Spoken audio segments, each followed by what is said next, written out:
At dahil ang dami ko napanood na gumagawa ng mga pampaswerte ngayong bagong taon, ay syempre hindi papakabog ang kabeshi nyo kasi gagawa tayo ng own version ng ating mga pampaswerte. Pero ang una natin gagawin kabeshi is itong fruit basket. Ang sinasabi nila is 12 prutas. Pero sa akin, lalagpasan natin yung 12 at bahala na kung ilan ba to, kung 12 ba to, 22, 24, 25, hindi ko alam. Basta madami tong prutas na ilalagay natin. At meron nga akong kakaibang prutas na natagpuan at dito ko lang natikman sa Zambales. Ito daw ay tinatawag na cereales o parang yung maliliit daw na apple or cherry. Maasim siya na may pagkamapakla. Kaya dahil prutas yan, isasama natin yan sa ating fruit basket. Ayun na sinimulan ko ng ilagay at isalansa ng mga prutas. Itong fruit basket na pampaswerte ko ay own version ko lang to kabeshi. Alam naman natin tayo mga Pilipino pag bagong taon, hindi talaga nawawala ang mga prutas sa hapagkainan. Dahil bilog-bilog nga daw at yan daw ang magdadala ng swerte sa atin sa pagpasok ng bagong taon. Pero para at least maging mas kakaiba, syempre naglagay tayo ng kakaibang prutas na ngayon ko lang nga natikman. Nga yung cereales na tinatawag nila kabeshi. Ang mas pinapangambahan ko lang dito kabeshi dahil tatlo lang po kami sa bahay na magsiselebrate ng bagong taon, hindi po namin alam kung paano namin mauubos ang mga prutas na ito. At ito na nga kabeshi yung cereales na tinatawag dito sa Zambales. Hindi ko alam kung sa Zambales lang ba makikita itong cereales na to. Ay comment nyo na lang kung anong tawag sa inyo nito. Prutas na ito. At ayun ang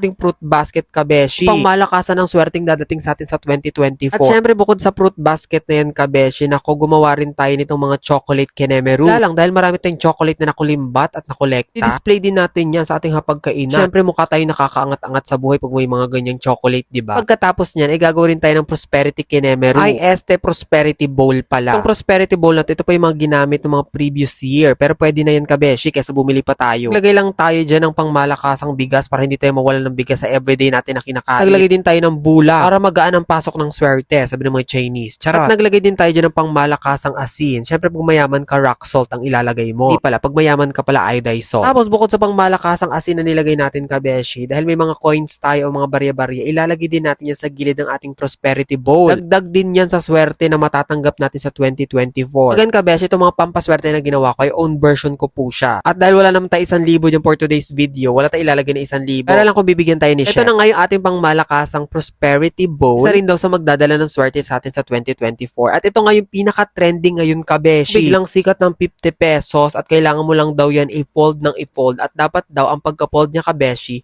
ay nakikita yung mukha ni Sergio Osmeña. O nako kabeshi, baka fold ka ng fold tapos di mo pala alam kung sino yung mukha na nakalagay sa 50 pesos ha. Bago isipin yung swerte nitong 50 pesos na to, ay kilalanin mo muna kung sino ba si Sergio Osmeña kabeshi. At ayan nga, na-fold na nga natin itong 50 pesos at yan na yung mukha ni Sergio Osmeña na nakaharap. Kukuhain lang natin yung pangmalakasan nating fully paid na cellphone. Dapat pag nilagay nyo itong mukha ni Sergio Osmeña sa cellphone nyo, alam nyo na fully paid yung cellphone nyo. At totoo ang pasok ng swerte. Charot! O baka may mapikon ha, joke ko lang yun. I-insert nyo nga lang yan sa loob ng cellphone nyo kabeshi. At habang nakalagay yan dyan kabeshi at everyday yung ginagamit yung cellphone nyo, i-claim nyo na maraming dadating na pera sa inyo. Daw yon. Pero kabeshi, lagi nyo tatandaan na hindi po nabibase sa swerte, takbo ng buhay. Kaya magsumikap ka para maging swerte ka. Charot!